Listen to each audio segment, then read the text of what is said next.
Hello everyone, welcome back to आपका अपना Indian medical lecture. Start करते गाइस फ्लेगम। सबसे पहली चीज, this video is only made for medical student, do not take self medicine. ठीक है।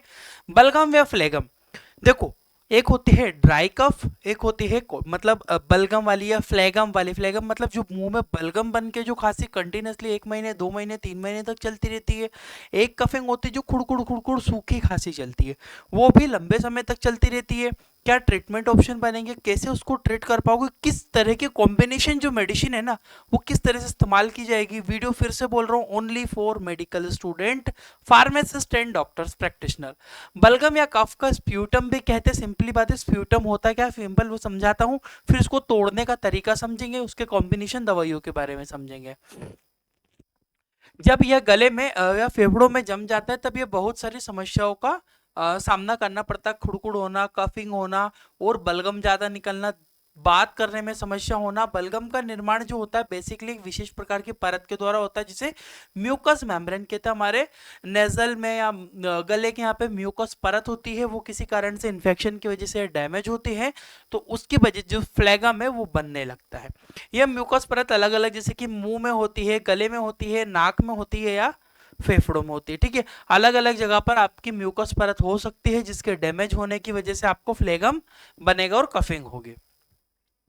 बेसिकली जमने का कारण क्या, स्मोकिंग। जो स्मोकिंग वाले होते हैं, धूम्रपान वाले जो लोग होते हैं, खुड़कुड़ खुड़कुड़ उनको भी चलती रहती है बलगम वाली खांसी। एस्थमेटिक पेशेंट में भी आपको बलगम वाली खांसी मिलेगी। एसिड रिफ्लक्शन की वजह से भी ऐसा हो सकता है, क्योंकि मुंह का स्प्रेड डैमेज हो गई हो तो हो रहा हो।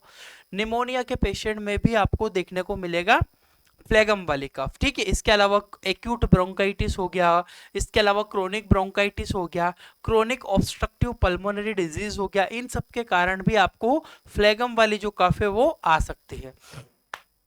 अच्छा, बलगम जमने पर क्या लक्षण होते हैं? बेसिकली सिम्टम्स क्या होते हैं सबको पता है। नाक का भरा हुआ रहना, ठीक से बात ना कर पाना, नाक का पूरा भरा हुआ रहेगा, गले में हल्का भारीपन लगेगा, फ्लेगम या बलगम निकलता रहेगा। कभी कभी खांसी में खून भी आ सकता है, क्योंकि जो म्यूकस परत है वो डैमेज हो रही है। क्लियर है। आवाज का अत्यधिक बैठ जाना, जो वॉइस होगी वो डाउन हो जाएगी, बैठ सी जाएगी।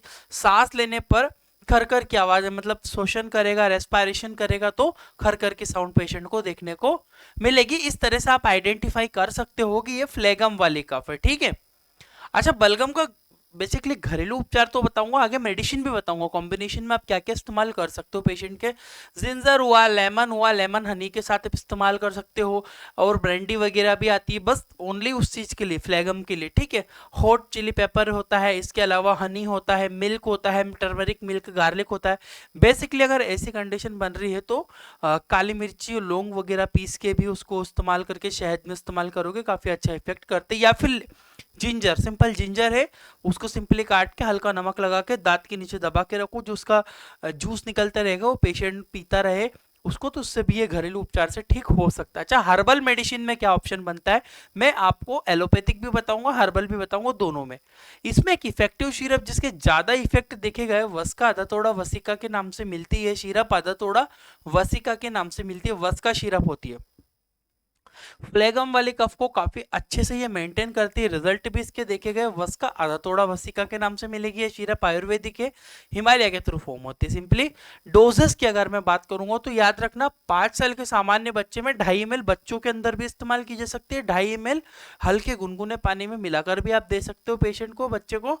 सामान्य में 5 ml बीडी दिन में 2 बार इस्तेमाल की जा सकती है। 5 ml, ज्यादा कफ बनने पर 5 ml दिन में 3 बार भी गुनगुने पानी में, 5 ml पानी 5 ml सिरप, दोनों को मिक्स करके गुनगुने पानी में इस्तेमाल किया जा सकता है। आगे बढ़ता हूँ। एक कॉफलेट सिरप भी होती है, हालांकि ये इतनी ज्यादा इफेक्टिव नहीं है जितना वस्का अधातोड़ा वसिका है, बट इसमें भी इफेक्टिव कंपोनेंट थे। हर्बल होते हैं, जैसे पवित्र तुलसी है, शहद है, मुलेठी है। अब इसको आप सुनो, तुलसी, शहद, मुलेठी, अब इसका जो बेसिकली आप काढ़ा बना के भी पी सकते हो। जरूरी नहीं है कि आप सिरप का ही इस्तेमाल करोगे। हल्दी, तुलसी, कच्ची हल्दी, मुलेठी वगैरह आप इसको मिक्स करके नॉर्मली वो भी इस्तेमाल कर सकते हो, उससे भी कफ में इफेक्टिव। बट इस स्टिल इसके डोजेस भी यहाँ पे लिखे हुए, 5 ml बच्चे में दिन में 3 बार दे सकते हो, 5 ml बीडी। अगर ये आप बेसिक ज्यादातर अगर आप इसका घर में बना के इस्तेमाल करेंगे पेशेंट, तो ज्यादा अच्छा इफेक्टिव होगा। एलोपैथिक मेडिसिन में अब देखो, इस स्ट्रेप्सिल्स के नाम से मिलती है। कफ में ना अगर ज़्यादा कफ बन रहा है, पेशेंट बाहर रहता है, घूमता फिरता रहता है, घर में रह नहीं पाता टाइम से मेडिसिन, तो उसकी जेब में स्ट्रेप्सिल हाइड्रोक्लोराइड की टैबलेट ये डाल सकता है। इसमें जो एम्ब्रोक्सोल होता है, और याद रखना एम्ब्रोक्सोल ऐसा कंपोनेंट है, ये एम्ब्रोक्सोल म्यूकस को जो तोड़ता है, पतला करता है, जिससे म्यूकस कम बनेगा, खांसी पेशेंट को कम आएगी। देखिएगा, यह गले या छाती में जमी हुई बलगम को आसानी से निकल, मतलब छाती में बलगम जमी हुई, ऐसा लगता भारीपन है, पूरा कुड़कुड़ हो रही है, पेशेंट को हेवीनेस लग रहा है, तो एम्ब्रोक्सोल के स्ट्रेप्सिल टैबलेट का इसके गले में अंदर एम्ब्रोक्सोल हाइड्रोक्लोराइड बेसिकली यह एक प्रकार का फेरेंजियल डेम्यूल सेंटर, फेरेंजियल डेम्यूल सेंटर होता है। डेम्यूल सेंटर का मतलब होता है जो फ्लेगम को बेसिकली तोड़ेगा, कफ को भी कम करेगा। ठीक है, डोजेस की बात करूं तो एक गोली दिन में 2 बार सुबह शाम पेशेंट ले सकता है, ज्यादा लगे तो 3 बार भी ले सकता है। ठीक है, इससे इफेक्ट होता है, काफी इफेक्टिव एलोपैथिक में। और बढ़ते हैं, ब्रोविस सिरप आपको मिलती है। ब्रोविस सिरप ये है, आप देखिएगा इसका भी काफी अच्छा इस्तेमाल होता है, ब्रोविस में काफी अच्छा काम करती है। कंपोजिशन इसमें गुआफेंसिन होता है, पोटेशियम आयोडाइड होता है, अमोनियम क्लोराइड होता है। ठीक है, इसमें बेसिकली में कम बलगम जमने पर 5 ml दिन में 2 बार, अगर ज्यादा बलगम पेशेंट को जमता है उस कंडीशन में 5 ml TDS पेशेंट के अंदर इस्तेमाल की जा सकती है। स्टैंडर्ड डोजेस है, ये ओनली डिपेंड करता है पेशेंट टू पेशेंट, वेरी भी हो सकता है। ब्रोविस के अलावा अब आगे बढ़ते ड्राई कफ। अभी हमने फ्लेगम के बारे में पढ़ा कि हमने फ्लेगम में सिंपल स्ट्रेप्सिल यूज कर लिया, कुछ आयुर्वेदिक ट्रीटमेंट भी देख लिए, इसमें हमने ब्रोविस भी देख लिया। अब ड्राई कफ की बात करते हैं, सूखी खांसी ज्यादातर देखने को मिलती है। इसमें क्या होता है, गिरलिंटस एल शीरापाती बहुत ज्यादा इस्तेमाल की जाती है, अच्छी है। काम कैसे करती है समझ लीजिए। दिस शीरा belong to antitussive class. Antitussive class की दवा, एंटीट्यूसिव मतलब क्या होता है, एंटीट्यूसिव हमारे जो ब्रेन में जो कफ करने वाला, हम जो खांसते हैं हमारे ब्रेन से ही परमिशन आती है, वो जो कफ सेंटर है उसको ब्लॉक कर देगी, जिससे जो खांसी है, कफिंग है, वो कम होती है। This available in suspension form that is use to treat dry cough, यानी कि सस्पेंशन फॉर्म में अवेलेबल होती है, ड्राई कफ के लिए यूज होती है। बेसिकली आप यहाँ पे कंपोजिशन भी इसके देख पा रहे हो, गिरलेंटस के नाम से मिलती है। लीवोक्लोप्रामाइड इसके अंदर, फेक्सोफेनाडिन सॉरी फेंडिजोइड ओरल सस्पेंशन है, फेक्सोफेनाडिन है, फेंडिजोइड कंपोजिशन इसके अंदर, लीवोक्लोप्रामाइड क्लोप्रास्टेटिन इसके अंदर पाया जाता है, जो कि अच्छा काम करती है ड्राई कफ के लिए। इसके डोजेस की बात करूं, 5 ml TDS दिन में 3 बार लेना है, लगभग 5 दिनों तक, 5 डे के लिए एडल्ट्स के डोजेस है यहाँ पे इस्तेमाल कर सकते हैं। साइड इफेक्ट के बारे में जानना बहुत ज्यादा जरूरी है, हर एक मेडिसिन से होते हैं, हर एक व्यक्ति को होगा ये जरूरी नहीं है, बट अगर साइड इफेक्ट होते हैं तो उसको नजरअंदाज नहीं करना है, देखना पड़ता है। डिजीनेस होना, ड्राई माउथ, हेडेक वगैरह लगना, ये सारी चीजें साइड इफेक्ट भी होते हैं, ये भी आप ध्यान रखना, हैंडल करना बहुत ज्यादा जरूरी होता है। ठीक है, ये इसके कंपोजिशन है, इसके गिरलेंटस एल के नाम से मिलती है। नेक्स्ट आती है डेक्स्ट्रोमेथर्फोन।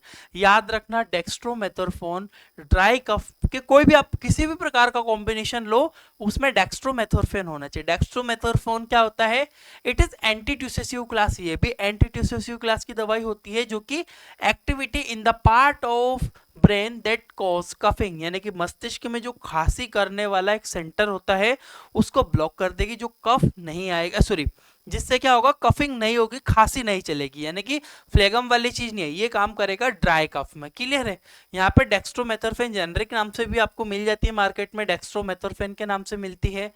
ठीक है, for the relief dry cough लिखा हुआ मेडिसिन के ऊपर ही, ड्राई कफ के लिए इस्तेमाल होती है। इससे भी साइड इफेक्ट आप रूबरू, याद रखना, डिजीनेस होना, स्लिपनेस होना, चक्कर टाइप का आना, कभी वॉमिटिंग भी पेशेंट को होना, इस तरह के सिम्टम्स देखने को मिल सकते हैं। साइड इफेक्ट कभी हो जाएगा पेशेंट को, उस कंडीशन, सभी को नहीं होगा, बट आपको याद रखना है हर चीज के साइड इफेक्ट। आगे बढ़ता हूं, डेक्स्ट्रोमेथर्फेन प्लस क्लोरफेनेरामाइन, दो मिक्स कंपोजिशन है। डेक्स्ट्रोमेथर्फेन है, एंटीट्यूसेसिव है, दिमाग में जाके खांसी को रोकेगा। क्लोरफेनेरामाइन है, जो एलर्जी की वजह से खांसी आ रही है उस एलर्जी को कम करेगा। ठीक है, जैसे कि डेक्स्ट्रोमेथर्फेन खांसी को कम करता है, और क्लोरफेनेरामाइन है हिस्टामाइन की क्रिया को। हिस्टामाइन क्या है, हिस्टामाइन क्या? हिस्टामाइन एक ऐसा कंपोनेंट है जो कि बॉडी में कोई भी एलर्जी होने पर हिस्टामाइन रिलीज होता है।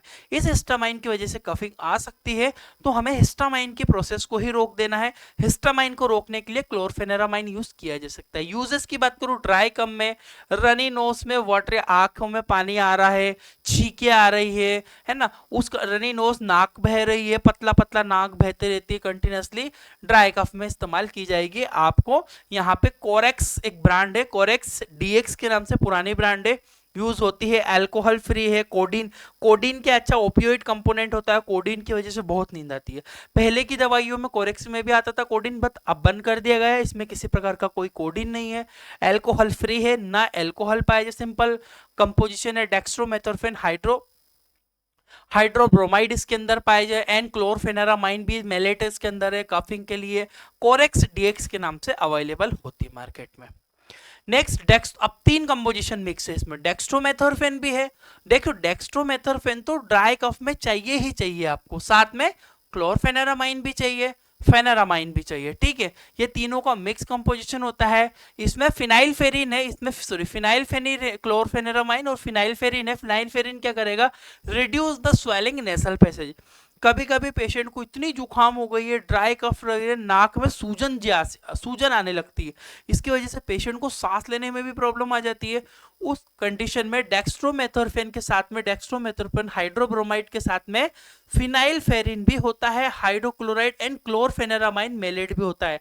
क्लोरफेनेरामाइन मेलेट है जो बेसिकली आपको क्या करेगा? कम करेगा आपके एलर्जी को, साथ में डेक्स्ट्रोमेथोर्फेन ब्रोमाइड जो है आपके ब्रेन में काम करेगा, एंटीट्यूसिव क्लास की मेडिसिन है। साथ में ड्राई कफ के लिए, सोर थ्रोट, अल्कोहल फ्री है, शुगर फ्री है, तीनों चीजें इसमें अंदर नहीं पाती है। इफेक्टिव है ये ड्राई कफ का कंप्लीट ट्रीटमेंट आपको बनता है। डिटेल से पढ़ने के लिए आप चाहो तो प्ले स्टोर से हमारी एप्लीकेशन है इंडियन मेडिकल लेक्चर, आप प्रैक्टिशनर हो, स्टाफ नर्स हो, फार्मासिस्ट हो, तो हमारा ये कोर्स मिलता है, 950 प्राइस है इसकी, 1 साल की वैलिडिटी है। वीडियो लेक्चर मिलेगा, हमारी बुक का पीडीएफ मिलेगा, इसमें आपको medicine, disease, treatment, hospital knowledge के बारे में डिटेल से सिखाया जाता है। बुक है पर पीडीएफ के फॉर्म में मिलेगी। एप्लीकेशन में व्हाट्सएप नंबर भी है, आप हाई भेजोगे इस व्हाट्सएप पे तो भी हम आपको व्हाट्सएप पे लिंक दे देंगे। डिस्क्रिप्शन और कमेंट बॉक्स चेक कर लो, यहाँ पे भी लिंक होगी, या सीधा सीधा ये Indian medical lecture play store पर डालो, आपको आ जाएगा। Thank you for watching guys, आपका अपना इंडियन मेडिकल लेक्चर।